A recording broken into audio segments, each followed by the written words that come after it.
أعوذ بالله من الشيطان الرجيم. بسم الله الرحمن الرحيم. فانطلقا حتى إذا ركبا في السفينة خرقها قال أخرقتها لتغرق أهلها لقد جئت شيئا إمرا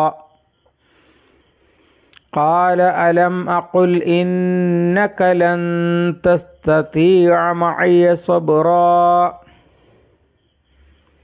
قال لا تؤاخذني بما نسيت ولا ترهقني من أمري عسرا.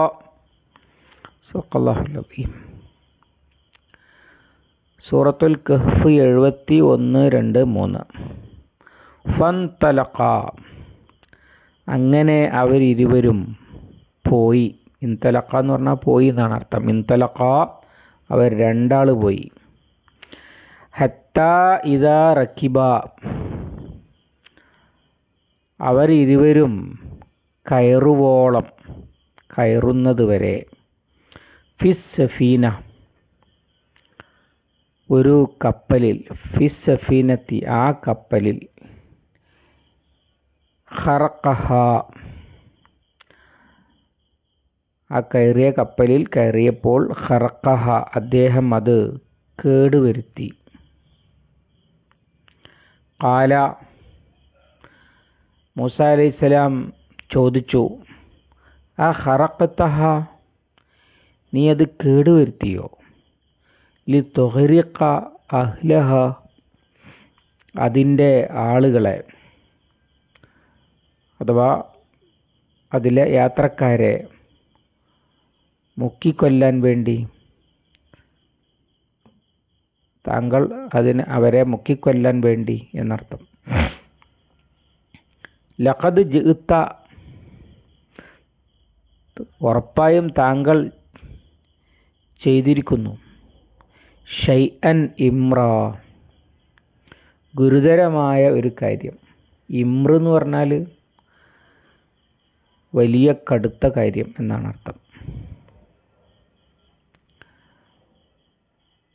ഖാല, അദ്ദേഹം പറഞ്ഞു, അല്ലെങ്കിൽ ചോദിച്ചു. അലം അഖുൽ,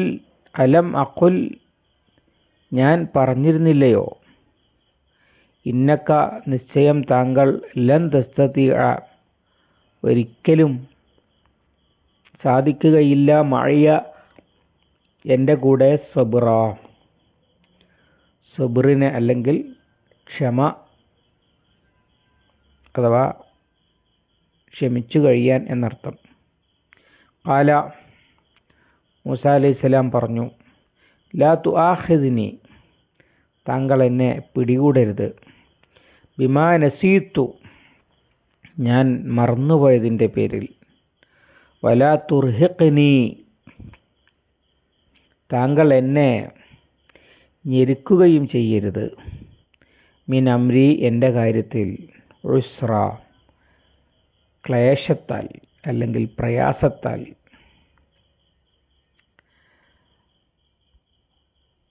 മൂസാ അലൈഹിസ്സലാം ഖളിറിനോട്, ഞാൻ താങ്കളുടെ കൂടെ പോരട്ടെയോ? താങ്കൾക്ക് പ്രത്യേകമായി കിട്ടിയ അറിവ് എനിക്ക് പഠിപ്പിച്ചു തരാൻ എന്നൊക്കെ പറഞ്ഞ് ഒത്തു. അങ്ങനെ അദ്ദേഹം ആവശ്യപ്പെട്ടു, കണ്ടതിനെക്കുറിച്ചൊന്നും ചോദിക്കരുത് എന്ന്. അങ്ങനെ പോയി എന്നാണ് ഫൻതലഖ എന്ന് പറയുന്നത്. അവിടെ മറ്റൊരു സൂചനയുണ്ട്. ഈ യാത്രയിൽ ആ മീനിനെ മറന്ന കൂടെ ഉണ്ടായിരുന്ന ഫത്താഹു എന്ന് പറഞ്ഞല്ലോ, അദ്ദേഹത്തിൻ്റെ ബാല്യക്കാരൻ, അദ്ദേഹം കൂടെ ഇല്ല. അങ്ങനെയാണെങ്കിൽ പറയേണ്ടിയിരുന്നത് ഫൻതലഖൂ എന്നാണ്. അവർ ഇരുവരും, അവർ പോയി. അറബിയിൽ ബഹുവചനം പറയുമ്പോൾ മിനിമം 3 ആളുണ്ടാവും. മലയാളത്തിൽ അവർ എന്നൊക്കെ പറയുമ്പോൾ 2 ആളും ആകാം. അറബിയിൽ അവർ എന്ന് പറഞ്ഞാൽ മിനിമം 3 ആളുണ്ടാകും. അതിൽ കുറവാകുമ്പോൾ അവർ ഇരുവരും, ഏകവചനത്തിൻ്റെയും ബഹുവചനത്തിൻ്റെയും ഇടയിൽ ഒരു ദ്വിവചനം അറബിയുടെ പ്രത്യേകതയാണ്.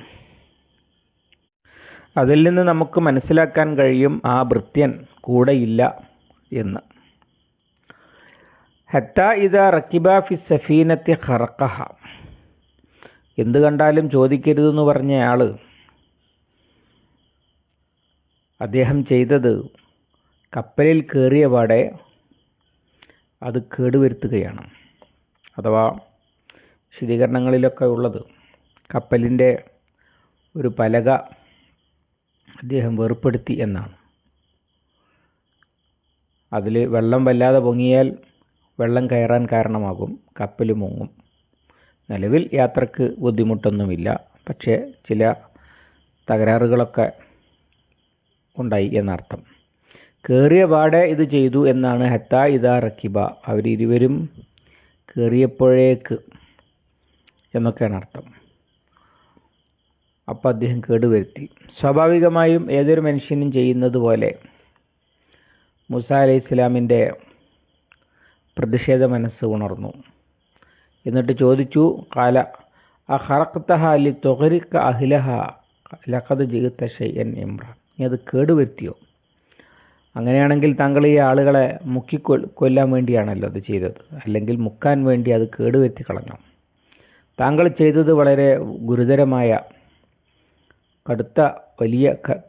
വലിയ കടുത്ത കാര്യം തന്നെയാണല്ലോ ചെയ്തത് എന്ന് മൂസാ അലൈഹി സ്വലാം അദ്ദേഹത്തിൻ്റെ പതിവ് സ്വഭാവം, ശീലം, പ്രകൃതം ഒക്കെ വെച്ച് പ്രതികരിച്ചു കളഞ്ഞു.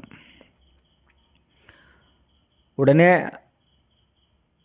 ഖളിർ മറുപടി പറയുന്നതാണ്. പിന്നെ ഖാല അലം അഖുല്ലക ഇന്നക ലൻ തസ്തതിഅ മഇയ സബ്റ. താങ്കൾക്കൊരിക്കലും എൻ്റെ കൂടെ ക്ഷമിക്കാൻ കഴിയില്ല എന്ന് ഞാൻ പറഞ്ഞില്ലേ? നേരത്തെ പറഞ്ഞിരിക്കുന്നല്ലോ, താങ്കൾക്ക് വ്യക്തമായ അറിവ് കിട്ടിയിട്ടില്ലാത്ത കാര്യത്തിൽ എങ്ങനെ ക്ഷമിക്കാനാണ് എന്നാണല്ലോ അദ്ദേഹം ചോദിച്ചത്. അതിന് വകൈഫ തസ്ബിറും അലാ മാലം തുഹിത് ബിഹി ഖുബ്ര. അതിന് മൂസാ അലൈഹി സ്വലാം ഞാൻ ധിക്കരിക്കുകയില്ല, ഷമാലുവായി കാണാം എന്നൊക്കെയാണല്ലോ മറുപടി പറഞ്ഞത്.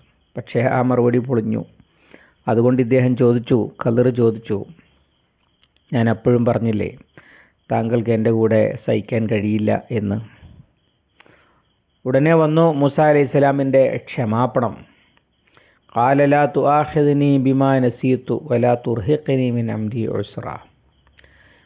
അദ്ദേഹം പറഞ്ഞു, ലാ തുആഖിദ്നി ബിമാ നസീതു, ഞാൻ മറന്നതിൻ്റെ പേരിൽ താങ്കൾ എന്നെ പിടികൂടരുത്. അഥവാ ഇനി താങ്കൾ കൂടെ പോരണ്ട എന്ന് പറഞ്ഞ് തിരിച്ചയക്കരുത്, അല്ലെങ്കിൽ ഈ സഖ്യം തകരരുത് എന്നർത്ഥം. കാരണം എന്താണ്? മറന്നതാണ്. വലാ തുർഹിഖ്നി മിൻ അംരി ഉസ്റ, താങ്കൾ എൻ്റെ കാര്യത്തിൽ എന്നെ ഞെരുക്കരുത്. അഥവാ ഞാനൊരു കാര്യത്തിന് വന്നതാണ്, അതിൽ എനിക്ക് സഹിക്കാനും കഴിയാത്ത തീരുമാനം താങ്കൾ എടുക്കരുത്. അഥവാ താങ്കൾ എൻ്റെ കൂടെ വരണ്ട എന്ന് പറഞ്ഞ് പിരിച്ചയക്കുക, അങ്ങനെ എന്നെ പ്രയാസപ്പെടുത്തുന്ന ഒരു തീരുമാനം താങ്കൾ എടുക്കരുത് എന്ന് മൂസാ അലൈഹി സ്വലാം അദ്ദേഹത്തോട് അപേക്ഷിക്കുകയാണ് ചെയ്യുന്നത്. മൂസാ അലൈഹി സ്വലാം വളരെ ധീരനാണ്. കണ്ടാലുടനെ പ്രതികരിക്കുകയും ഇടപെടുകയും ചെയ്യുന്ന പ്രകൃതക്കാരനാണ്. കഴിഞ്ഞ ദിവസം നമ്മൾ സൂചിപ്പിച്ചതുപോലെ കിബിത്തി ഇസ്രായേലിനെ തല്ലുന്ന് കണ്ടിട്ട് കണ്ടു നിന്നില്ല, ചെന്നൊന്ന് കൊടുത്തു, അവൻ്റെ കഥ കഴിഞ്ഞു. എന്ന പോലെ മനുഷ്യർ മുങ്ങുകയില്ലേ? വലിയ സാമൂഹ്യ പ്രതിബദ്ധതയുള്ള ആളുകളായിരിക്കും എല്ലാ നബിമാരും. മൂസാ അലൈഹി സ്വലാമിൻ്റെ സാമൂഹ്യ പ്രതിബദ്ധത, സമൂഹത്തിൻ്റെ നേട്ടങ്ങളിൽ ഉള്ള താല്പര്യം. നബി സല്ലല്ലാഹു അലൈഹി വസല്ലമയെ കുറിച്ച് അല്ലാഹു തആല പറഞ്ഞില്ലേ, അസീസുൻ അലൈഹി മാ അനിത്തും ഹരീസുൻ അലൈക്കും. നിങ്ങൾ ക്ലേശിക്കുന്നത് അദ്ദേഹത്തിന് അസഹ്യമാണ്, നിങ്ങളുടെ കാര്യത്തിൽ ആർത്തിയാണ് അദ്ദേഹം. സൂറത്തു തൗബയുടെ അവസാന ആയത്ത്. അതുതന്നെയാണ് മൂസാ അലൈഹി സ്വലാമിൻ്റെ പ്രകൃതവും എന്ന് ഇവിടെ അല്ലാഹു തആല സൂചിപ്പിക്കുന്നുണ്ട്. അതുകൊണ്ടാണ് ജനങ്ങൾ മുങ്ങാൻ സാധ്യമാകുന്ന വിധം ഒരു കപ്പൽ കേടുവരുത്തുക എന്നത് ചെയ്തത് എത്ര വലിയ മഹാനായിട്ടും ഉടനെ അത് ചോദ്യം ചെയ്യാൻ യാതൊരു മടിയും ഉണ്ടായില്ല. കാരണം ജനങ്ങളുടെ ഗുണത്തിൻ്റെ കാര്യത്തിൽ അത്ര വലിയ താല്പര്യമുണ്ടായിരുന്നവനായിരുന്നു മൂസ അലൈഹിസ്സലാം എന്നാണ് അത് നൽകുന്ന സൂചന.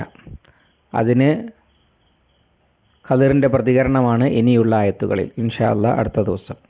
അല്ലാഹുമ്മ അല്ലിംനാ മാ യൻഫഉനാ വൻഫഅനാ ബിമാ അല്ലംതനാ റബ്ബനാ സിദ്നാ ഇൽമൻ വഫഹ്മൻ വദിഖ്ഖത്തൻ വനദറ അല്ലാഹുമ്മ ഇജ്അലിൽ ഖുർആന റബീഅ ഖുലൂബിനാ വനൂറ സുദൂരിനാ വജലാഅ ഹുസ്നിനാ വദഹാബ ഹമ്മിനാ വഗമ്മിനാ റബ്ബനാ തഖബ്ബൽ മിന്നാ ഇന്നക അൻതസ് സമീഉൽ അലീം വതുബ് അലൈനാ ഇന്നക അൻതത് തവ്വാബുർ റഹീം വഗ്ഫിർ ലനാ യാ ഗാഫിറൽ മുദ്നിബീൻ സല്ലല്ലാഹു അലാ മുഹമ്മദിൻ വഅലാ ആലിഹി വസ്ഹബിഹി വസല്ലം വമൻ തബിഅഹും ബിഇഹ്സാനിൻ ഇലാ യൗമിദ്ദീൻ വൽഹംദുലില്ലാഹി റബ്ബിൽ ആലമീൻ.